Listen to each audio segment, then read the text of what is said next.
I don't know. I don't know how my clothes, I don't even know if all my clothes were off. I don't remember who was holding my arms, who was holding my legs. You see what I'm saying? What would you call what they did to you? Rape. Carla Henning Bailey is reliving what she says happened to her 34 years ago, an account vigorously disputed by one of the accused. On a bright November day on St. George Island, close by the Potomac, Bailey was walking the lonely main road with a small group of high school friends.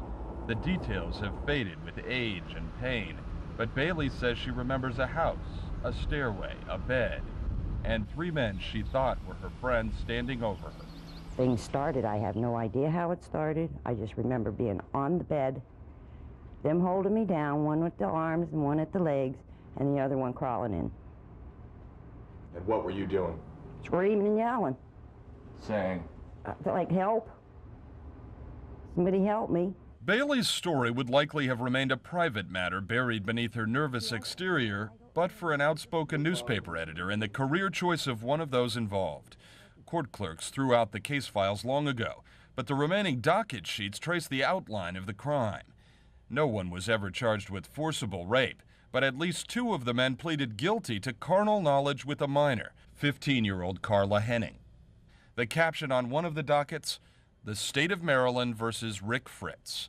The judge gave him a 1.5 years in prison and then suspended the sentence.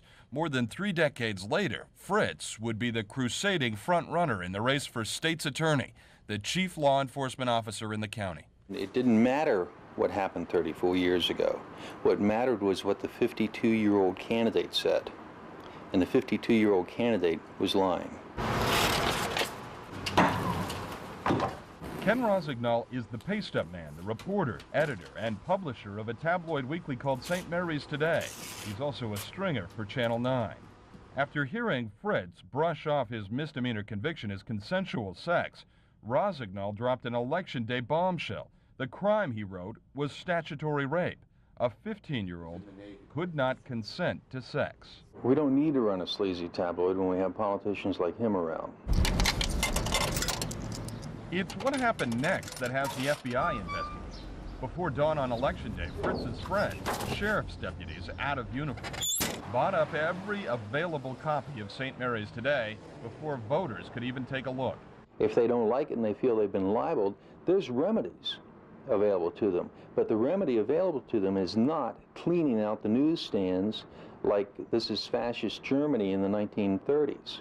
Fritz declined our repeated request for an on-camera interview, but he did admit to me in his office that he had consensual sex with Carla Henning Bailey. As to rape, he says that's a lie.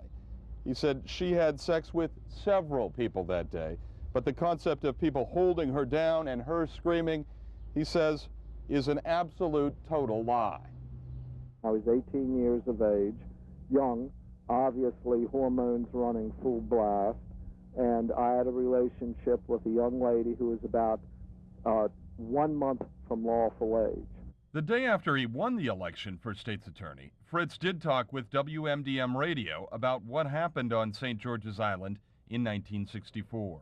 I cannot say that it was even bad judgment, because obviously it was no judgment at all. He also talked about what's come to be known in St. Mary's County as the newspaper caper. It was, not approved by me in the essence of my saying, hey, go out there and do it.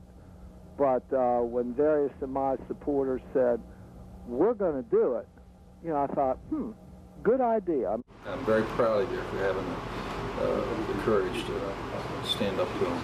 Bailey is still fighting. The network news magazines are calling now. And the 50-year-old warehouse stalker says she'll keep talking for one simple reason.